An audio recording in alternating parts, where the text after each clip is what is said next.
What are we talking about this week? Stuff. We talked about stuff last week. This is all new stuff. All right, calm down. I will not, because this is the Swish edition. You're a weirdo. This, my friends, is the Swish edition. From their secret underground studio, this is the Swish edition. I got a mouthful for you guys. Dale and Scott are in the studio on the mics, and Dave fired up the antenna. It has to come whether you like it or not. And if you're willing to show it, they'll take a picture of it. I actually think I might throw Ladies and gentlemen, and everyone else in between, here are your new best friends. They're your hosts, It's very exciting for me because this is the best show ever made. Dale and Scott.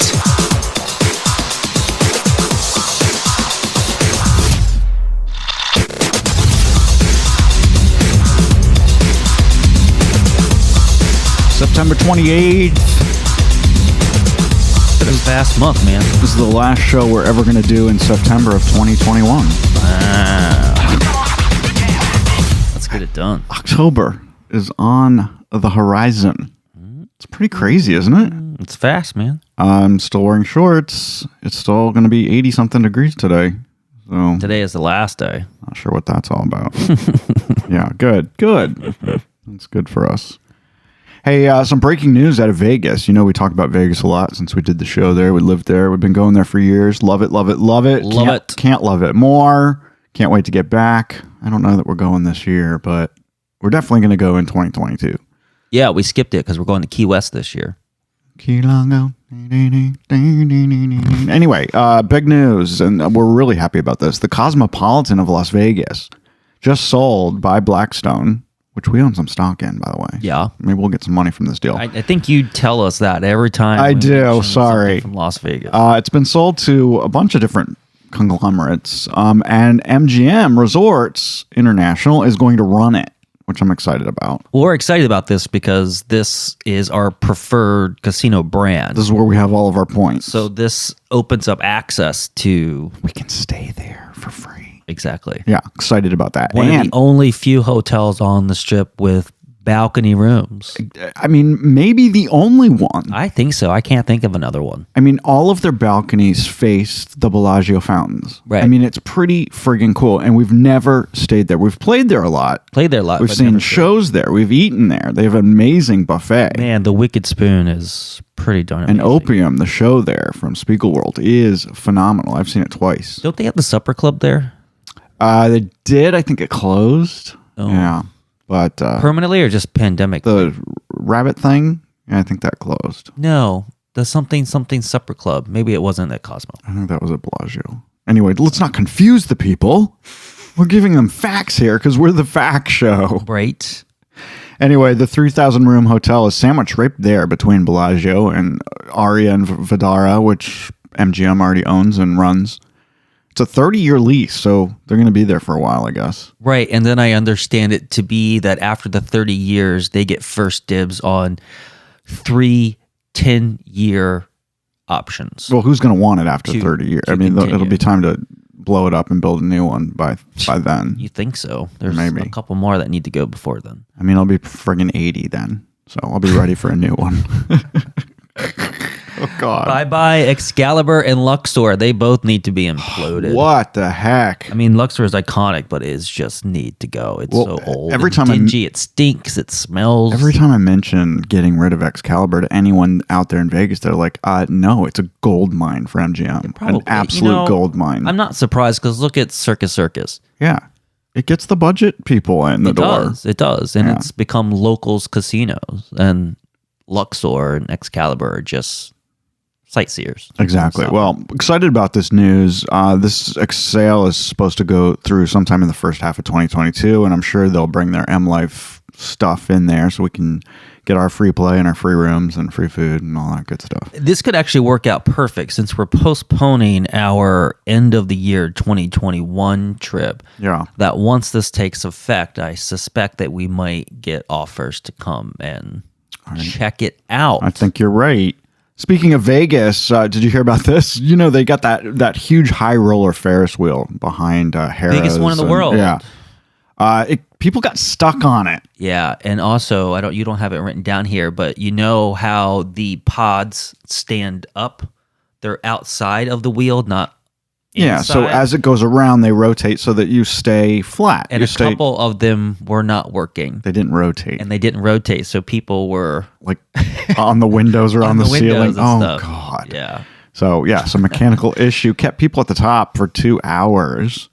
That's when I'd have to go to the bathroom. Like, seriously have to go to the bathroom, knowing that I can't get off the damn thing. Right. We've never been on it just because I don't want to be stuck on it. I don't want to be stuck in a little room with a bunch of people I don't know having to go to the bathroom, because that's exactly what would happen to me. Right? That's why we'll never go on it. I'm never going on it. I did go on the London Eye. I was talking to my friend Melissa about this. She's been on that too. I told her to stay away from this one because they're going to Vegas in December. They're staying at Paris, so I told her, go to the top of the Eiffel Tower. That's pretty cool. Safer up there. Yeah, and so we were talking about this, and she was sending me some of the pictures that she took of the Eiffel Tower, because we were talking about the real Eiffel Tower in Paris. We kind of got on this crazy thing. And she told me about this French law that doesn't allow people to take nighttime pictures of the Eiffel Tower because of the light displays. Mm-hmm. This is crazy. It's actually illegal. Now, you can put it up on social media. That's fine as an amateur. But you can't put it on any commercial use without permission, written permission from France. Right. It's weird, right? It's totally weird. So it's not the Eiffel Tower itself that's still under copyright, although it was up until early 19th century, I think. Yeah. It's the light display, because they have all these crazy lights and flashing for different seasons, and they've got the strobe thing on the top, and that's what is supposedly copyrighted. It was installed in 1985 by an artist named Bidu, and it's technically owned by the artist and protected by copyright, which I think is so stupid. I mean, would they do that with the what's our big tower in New York? The Empire State Building. Yeah. You can't take a picture of the colors they put on the top. That's just so stupid. Well, that's hardly. It's just steady lights shining on the building. That's not even copyrightable. I don't think any of this is copyrightable. Like, is the Bellagio fountain copyrightable? Maybe so. I mean, under this, it's obviously French law doesn't cover that, but right. No, and if I'm doing a commercial for Ford Motors and I want to drive my new Ford Expedition down in front of the Bellagio fountains and have the Bellagio fountains in the background in the commercial, do I need permission from MGM to do that? I don't know. I suspect it's not. I think things that are out there like that. Same thing with the, infamously, the Las Vegas sign is not. And I think purposely not copyrighted. Not copyrighted. Welcome to Las Vegas sign. People use it for everything. They use it for everything. Yeah. You can buy T-shirts, and you can even make it yourself. This is literally the same thing and be able to sell them. But if you own a bar in the United States and you want to have a party for the big game, you're not allowed to say, come to our bar to watch the Super Bowl. You literally can't say that. I know. They'll come after you because the name, the Super Bowl, is copyrighted, and only the people who pay to use the name can use it. Right. It's stupid. So you see all this stuff. Come to Food Line and get your party tray for the big game. Right. They use it every year. Right. So stupid. I'm like, everyone knows what you're talking about. Right. Well, of course they do. But isn't it in the Super Bowl's best interest to get as many people watching it as possible? I really, I don't see the point for limiting people from using or saying the word, knowing that once one network is allowed to broadcast it. So that's where I get that. That's where the money's going to be made. But we also can't have an Oscar party. We can't have if we owned a club, we couldn't say, hey, come to our Academy Award party tonight. You're not allowed to use the word Oscar or Academy Awards. You just have to say the big award show, which no one gives a shit about anymore. No, I bet they probably haven't even prosecuted anyone for doing that. Probably not. But every time it would be shitty. We have a friend in Washington D.C. that owns a bar, and he. Well, I wouldn't. I'm not going to give out names, but he does bend the rules. He does a lot of shit that he shouldn't be doing. We're not going to give names. We know lots of bar owners in D.C. Have you seen this commercial? I sent it to you. The Nicole Kidman commercial for AMC Theaters. Yeah. Isn't that cool as shit? It's like, oh, isn't that cute? Because no one's going to go. Everyone is trying to get people back to the movies. We've been talking about this on our other show. Warner Brothers is pulling a lot of their day and dates. They're now going to push people to the theaters before you can watch it on streaming. Right. Disney's doing it. No Time to Die is coming out next week. That's going to be just in theaters. I think this is the perfect time to open a drive-in. Perfect time. I think it's a great Your idea. expenses are considerably less. Yeah.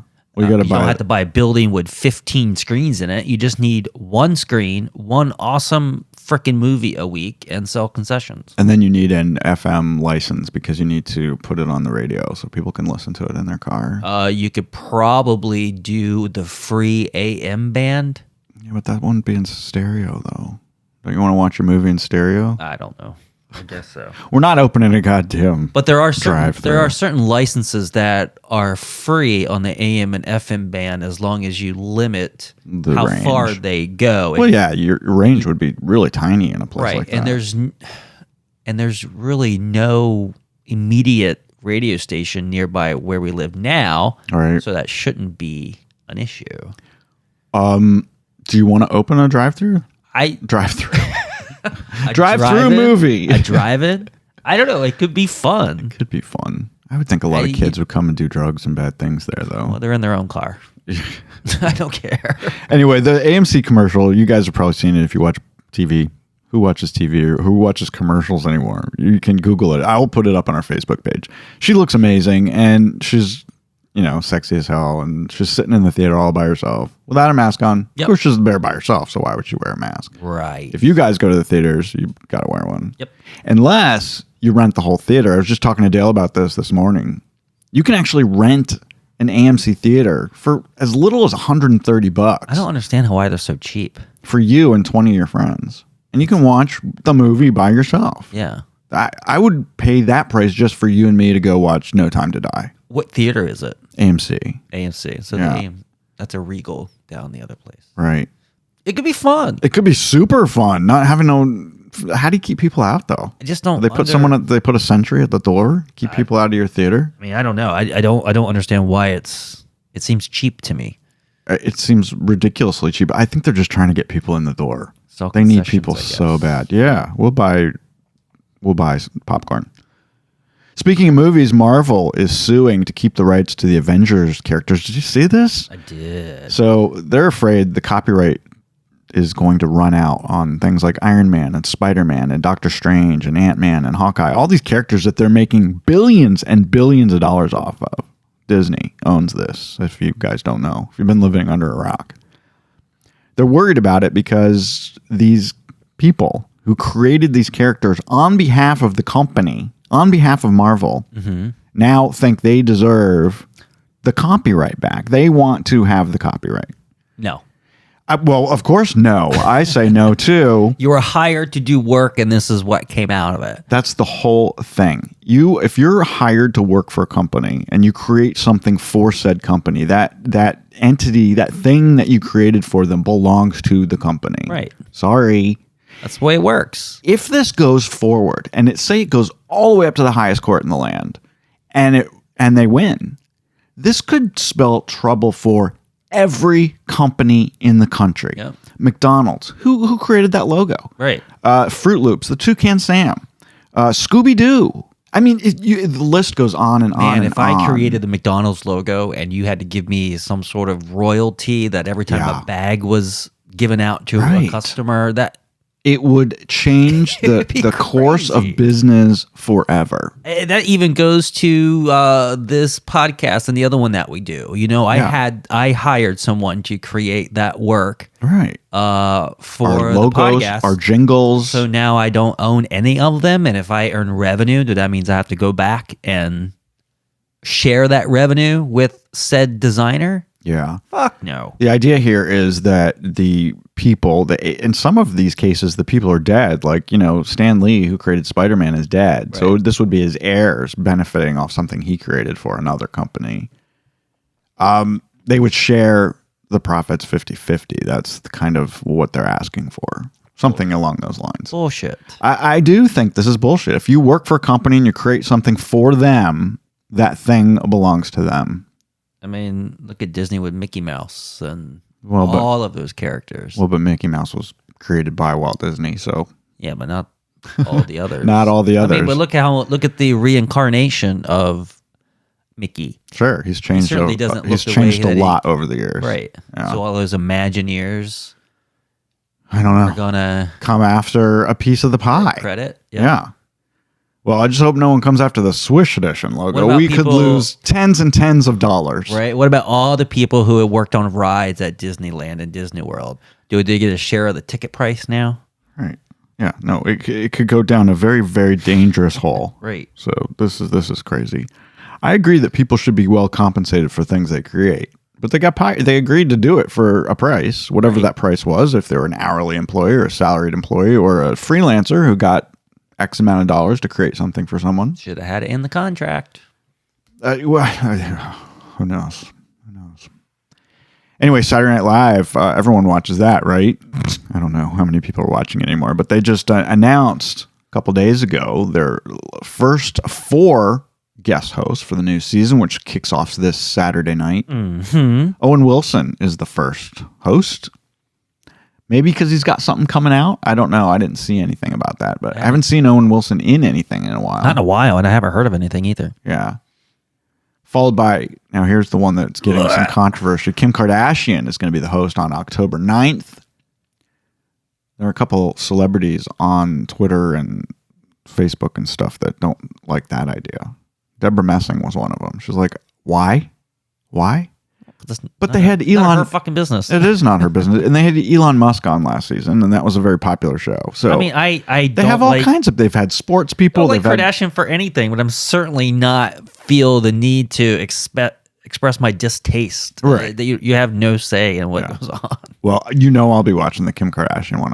I'm a fan. So after that, October 16th is No Time to Die's villain Rami Malek, who was so amazing in that Queen playing Freddie Mercury. He's going to be a good bad guy in this James Bond movie, I'm pretty sure. Guy. And then Jason Sudeikis returns. That's a good one. Of course, he was on the show before. He's now going to be a host October 23rd. He played Biden a lot in 2019 and 2020, so he'll probably I be suspect doing he'll be Biden. back. How could he Yeah. not be doing Biden? Right. So Yeah, look- you did a pretty good one. yeah. In related news, they've announced who in the main cast is sticking around for the 2021-22 season. Kenan Thompson is still part of the Yay. damn cast. Yay. He is not going anywhere. He's never going. Everyone is back except for Beck Bennett, who I like, and Lauren Holt, who I don't even know.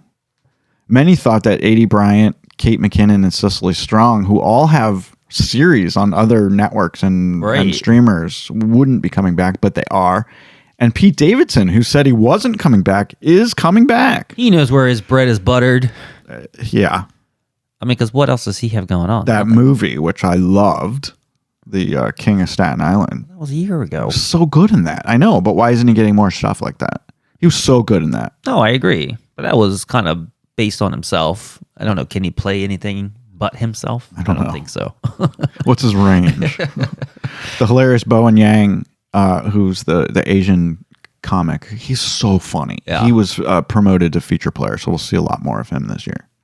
If you watch it, I'll be watching it a couple times. You know what people do now? They don't watch it. No, They tape it, zoom through it, or they just watch the clips on YouTube. That's what I They're do. all on friggin' YouTube. The funny parts. Just watch the funny parts. Yeah. Because a lot of it's stupid as hell. A lot of it's fucking commercials. I don't know how so many bad sketches get 90-minute show and 45 minutes of it is commercials. Speaking of watching things without commercials, we like a new show on Showtime, which I'm not allowed to talk about on our other show, the Binge Bump Podcast, because it's not made for streaming. It's made for Showtime. That's right. It's called American Rust. Have you guys seen this? It's based on a novel by Philip Meyer, which was published back in 2009. And it stars Jeff Daniels and Maura Tierney. You guys know her. She used to be on ER. That's the kind of thing you don't know her by name, but you recognize her by face. She's in tons of stuff, yeah. Anyway, you wanted to watch this because you like Jeff Daniels. I love Jeff Daniels, yeah. Yeah, he plays a chief of police. His name is Del Harris. And Mara, Yeah, I don't know. She plays a seamstress with, what do you call it? She's got pain in her hands. Arthritis. Arthritis from Yeah. stitching on Right. wedding dress things. Anyway, it's a very small, depressing town in West Pennsylvania, in the Rust Belt, they call it. And they make dippy eggs. They make dippy eggs. Jesus Christ. And it's basically a small town murder drama. Yeah. We're only one episode in. Well, yeah. There are because 3 out now. the first episode's a slow start, but I think they did it well because they kind of start towards the end. Then it goes back and it brings you full circle. That's what right back to everything the end. does nowadays. But I think it was done well. I love it. So many shows are using this. Let's show you the punchline and then go back to find out how he got there. I'm so sick of It that. wasn't a punchline. We don't know who killed him. Oh, shh. Oh, I guess Everyone. it's a murder. It's a murder mystery. Right. Okay. Yeah, true. Well, it's not getting good reviews. The AV Club gave it a C. A lot of people are not giving it great reviews. They say American Rust likely has a story worth telling and a setting worth exploring, but this version fails to make much of a case for either. Yeah, I disagree. I've never, ever, ever not watched something because someone said it was horrible. Someone else said it was a badly written chunk of misery porn. I saw that. I mean, all these people are depressed and unhappy and on drugs and living in squalor. And it's like, I almost turned to you about 15 minutes into the episode. And I was like, why are we watching this? Because I'm used to watching like billionaires run around in private jets and, sleep with their secretaries. That's the kind of show I like. Those are boring. No, they're not. We love Succession and things like Billions and The Real Housewives. Stupid. Moving on. More douchebags. We've been talking about douchebags almost every single week since the pandemic started. A young couple in a Dallas, Texas suburb got kicked out of a restaurant last week because they were wearing masks. Right. The manager had to send over a nice person. I guess she was a waitress or someone. I don't know. She said, because I'm nicer than he is, but this is political and we need you to take your masks off because masks aren't allowed here. Right. It's just stupid. Instead of taking their masks off, they left because they're trying to keep their son, who has cystic fibrosis and he's immunocompromised. Immunocompromised. Thank you. They wore their masks because they didn't want to take something home to their little kid. You know what that is, right? That's the people who have to like put that mouthpiece and it's smoky and it goes into their lungs. It's that thing. Okay. That's one of the treatments. Right. So they were fully vaccinated, but they were still wearing their masks just as an extra precaution. But this restaurant said, I don't want you to wear it here. This is political for me. I don't believe in masks. I don't believe in the vaccine. And this is a private business and I can set the dress code and that's part of our dress code. He says masks aren't allowed. Go somewhere else if you want to wear a mask. You can't argue with that. I don't want to, but the same way that I want to champion everyone who wants to do what they want to do, or a restaurant that says you must wear a mask until your food is served. Right. I guess that you can also allow the opposite. Right. But put a sign on your door. Do you know where this is? A suburb of Dallas. Yeah. Okay. I don't know the exact town, but it's within the Dallas metro area. I can't imagine a place around here doing that, but maybe it's happening more than we know. Yeah. I mean, I wore my mask. Where was I? Well, in Walmart. In Walmart because it was so friggin' busy. I just threw it on. I put it in my pocket and threw it on. I had it in the post office the other day too because I was in line with other people and I didn't have to be wearing it. I just did. Yeah. It made me feel better. But everyone has to do their own thing, I guess. But if you're unvaccinated and you go out and you go to a place that requires masks, like the casino up the street, and you don't wear it, you're a shithole. Shame on you. Just follow the rules of the individual place that you're going to. Right. And if you don't like that, don't go. Then don't go. I certainly probably would not go to this restaurant because of this. No, I would leave as well. Yeah, I would leave as well. I want to do a little rant on restaurants. Since we're talking about restaurants. Yeah. Do you know that 90,000 restaurants closed permanently because of the pandemic? That's a huge number. Most of them are not chains. Most of them are mom and pop local places. Yeah. Little ones. And it's local governments that are making it next to impossible to succeed in the restaurant business. And this is based on a Cato Institute study. Cato is a think tank in Washington, D.C. that I just happened to have worked at in the mid-'90s. Oh. But the numbers are real. Yeah. And so it doesn't matter where you are politically on something like this. But in New York City, for example, a restaurant needs to obtain as many as 30 different permits, registrations, and licenses and certificates before they can open, and face up to 23 separate inspections before they can open their doors. In many states, alcohol licensings can be the number one largest barrier opening a restaurant or being profitable. I believe that 100%. In 18 states, they cap the number of licenses in cities and counties. I know this for a fact. For two places that you and I have lived, Washington, D.C. Yep. and Spring Lake, New Jersey. Well, you didn't live there, but you visited a lot. Yeah. They created this artificial scarcity of licenses. So they're saying there's only X amount of licenses for this section of town. Right. And when they're gone, which is so friggin' ridiculous. It should be done on a case-by-case basis. They should always be available. They should always be available, I think. And they should not be so high. Do you realize what they cost? Oh, you don't have to tell me. A liquor license in Alaska and California is $300,000. Florida, $445,000. I mean, the list goes on and on. Massachusetts, $400,000. Montana, $370,000 for a liquor license. Right. New Jersey's $350,000. Boston, $400,000 for a liquor license, $150,000 for a beer and wine license. This makes it almost impossible for poor neighborhoods or startup restaurants to develop a restaurant and be successful. Right. That's why in those poor neighborhoods, all you get is freaking fast food. These high-cost favor chain restaurants, exactly, who have deep pockets. They can afford it. But I would rather eat in the local mom-and-pop restaurant, the local one-off restaurant. Right.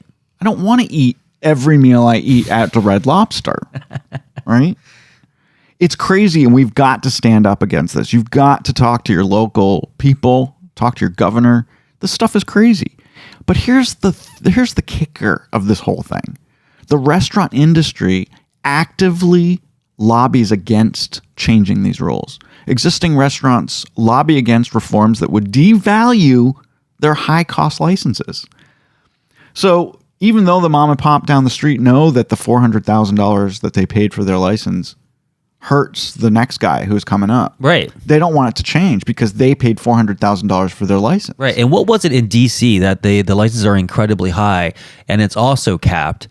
And then you got to deal with the ANC, which is a whole nother fucking issue that I hate. It's so many hoops. But is it also in DC that the license is tied to the address? Right. So if a business is if they're going out of business, right, it could be on the shittiest corner, but they have a liquor license, so they have to pay like $1 million for this fucking property that's worth shit, all because it comes with a liquor license. So stupid. Right. Things like that need to go away. And then the fact that you have an ANC, which is an area neighborhood committee, which basically gives a lot of power to the residences of that neighborhood. You can tell yay or nay on your business. Yeah, you can't open that that happened over on 18th Street where they wanted to open this little basement bar, and it really would affect nobody, and they squashed it because it's killing so 17th much. Street. Yeah.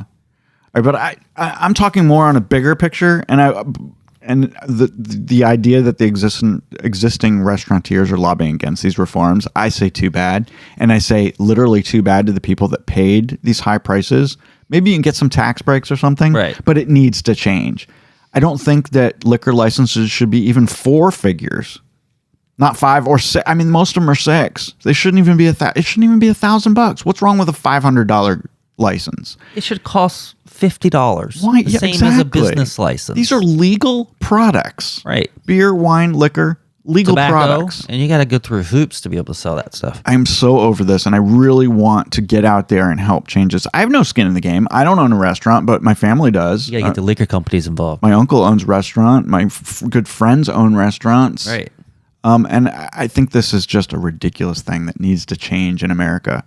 Otherwise, we're all going to be eating at fucking Red Lobster for the rest of our lives because it's going to be the only thing that's left. Right. That and Denny's and, the big chains. Yeah. Cheesecake Factory on every corner. I wonder if something, because we don't know the full details, but I'm wondering if something similar is happening with our good friend in Rehoboth Beach. There's a hiccup there somewhere. Yeah. I bet it goes with the city. Yeah, we have a friend who owns a couple restaurants in Arlington, Virginia, and he's trying to open one in Rehoboth, Delaware, and he's months and months and months behind schedule because of red tape with the city. Yep. It's ridiculous. Yep. And it's got to stop. People have got to put their foot down and say, stop this bullshit. You're it's stupid. You're ruining the economy. He's spending money on an empty space. You're ruining this guy. This is to give friggin' people jobs. Like the guy that has to come out and inspect our we built a friggin' porch. And someone had to come out like 4 times to look at our friggin' porch. Go the fuck away. It's our fucking private porch. It's not yours. I want to talk a little bit about Halloween stuff because, of course, you guys know it's out in full force in the stores. It's been out since August 1st. Along with Christmas stuff and the likes of Lowe's and Costco, I've seen their Christmas trees already out. But yet, the media is talking about how the big box stores and retailers are having so much trouble getting shipments of stuff like toilet paper and shoes and TVs because of so many different factors. A lot of it has to do with shipping. Costco bought like 4 new ships just to try to get more shit here from overseas. I didn't know that. However, the Halloween and Christmas stuff wasn't delayed at all. It somehow magically got through when the toilet paper couldn't. What's going on, people? We need to demand more answers from people. Are you suggesting that they are faking an urgency to raise the cost of paper goods again? Of course they are. The media is eating it up. They even Morning Joe, Mika and Joe were talking about the lack of shoes and TVs and toilet paper. I don't think there's any lack of anything. No. I think it's artificial to get... And then Joe Schmo from down the street is going to take his truck and go buy a year's worth of toilet paper so there won't be enough for your grandmother. And if that is true and if that could be proven, then that needs to be taken to... what's that? The Federal Trade Commission. The FTC and the CFPB. All of those. We don't need those. We just need people with guns to go to these stores and demand answers. That's what we need. But man, the holiday crap comes earlier and earlier every year, and it has no trouble finding its way to the store. Yeah. Try to go find Halloween candy on October 20th. It's all gone. Gone. Because they've already put out the Easter stuff. And in related news... No, they put out Christmas stuff. In the related news, the Easter Bunny will be replacing Santa Claus at your local mall food court starting on December 5th. I'm surprised. So if you want a picture with Santa... You okay? Yes. You got me giggling over there. If you want a picture with Santa, you better do it on Thanksgiving Day. Because he ain't going to be there come December. Busy man. It'll be all Halloween decorations by December 5th. I mean, I don't know how he's in the malls past December 5th anyway. The man's got a lot of fucking work to do. I don't either. It's really crazy. I wonder if he pays his elves $15 an hour. I wanted to talk about how they're bringing the woolly mammoths back, but we ran out of time, so we'll have to push that for next week. Also, a little programming note here. Next week's show will drop on Thursday, October 7th, for a very, very good reason. That happens to be Dale and my 11th anniversary of doing the Swish edition. It's been a long damn time, man. Exactly 11 years on October 7th. So that's why the show's out on a Thursday next week. Also because we're lazy and we want an extra couple days. There you go. You got Binge Bum this week? Yes, we do. We got a lot to talk about. I think there's a lot of good premieres that are coming out. A lot of information came out of Tadam. Yes, a lot of that. We got Ozark news. We got Bridgerton news. We're going to be talking a lot about Tadam. If you don't know what Tadam is, tune into the Binge Bum podcast. Right. We love you guys, and we'll talk to you next week on our 11th anniversary show. Bye, y'all.